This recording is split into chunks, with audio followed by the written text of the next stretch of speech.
Boxing update mga tol, Kenneth Lober nasa Japan na at nakuha na ang timbang sa Bantamweight Division. May laban bukas si Lober, December 15 sa Japan. Makakalaban po niya si Tulio De Canarudo na may kartadang 8 wins, 4 KOs, may 2 talo. Edad 28 itong Japanese fighter at tingin ko magandang laban ito para kay Kenneth Lober. Sa ngayon may kartada si Lober na 12 wins, 7 KOs, walang talo. Ito ang unang laban ni Lober sa labas ng Pilipinas. Isang Japanese agad ang sinagupa sa kanya. So abangan natin ito mga tol, hanggang 12 rounds ang bakbakan. Kaya sana magandang kondisyon ni Kenneth Lober at makuha ang panalo. Magkakaroon siguro ng konting adjustment si Lober dito dahil unang laban sa Japan. Marami tayong laban na abangan bukas. Mark Magsayo, Kenneth Lober at si Jaime Munguia. Matinding pukpukan ang magaganap bukas araw ng linggo. Sa ibang banda naman, TJ Doheny umakyat na po ng division sa featherweight division at may laban po siya kaagad. Kahit galing sa talo si TJ Doheny kontra Naoya Inoue sa super bantamweight division, nabigyan kaagad ng isang pagkakataon laban sa world champion.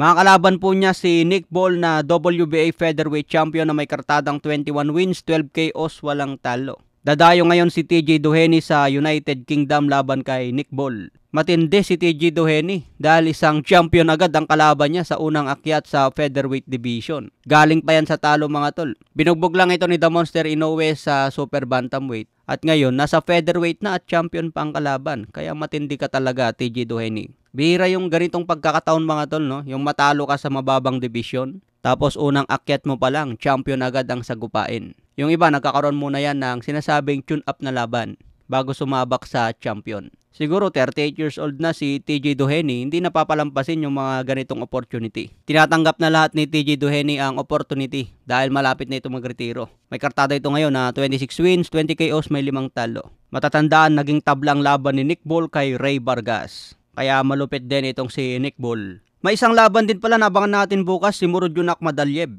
Makakalaban po niya si Ricardo Espinosa Franco na may kartadang 30 wins, 25 KOs, may 4 na talo. Isang Meksikano ito at may edad na 27. Ito ang makakalaban ni Murodjonak Madalyev na mangyayari sa Monaco. Ito ang isang matindi na makalaban sana ni The Monster Inoue. Marami na agad ang nag-aabang kay Inoue sa mataas na timbang. Pwede sana si General Casimero pero walang promoter. Kung tuloy-tuloy sana ang karera ni Casimero at hindi natitigil ng isang taon o kaya nababakante, maganda sana kung aktibo si Cuadro Alas at may kapit sa mga promoter. Samantala, The Monster Inoue nagsalita na tungkol kay Sam Goodman. Sabi ni Inoue hindi raw niya papalitan si Sam Goodman kundi i-postpone na lang ang laban sa January 24. So ito ang bagong date mga tol. Imbes na maglaban ngayong December 24, ipo-postpone na lang ito at matutuloy sa January 24. Yan po ang latest post ni The Monster Inoue.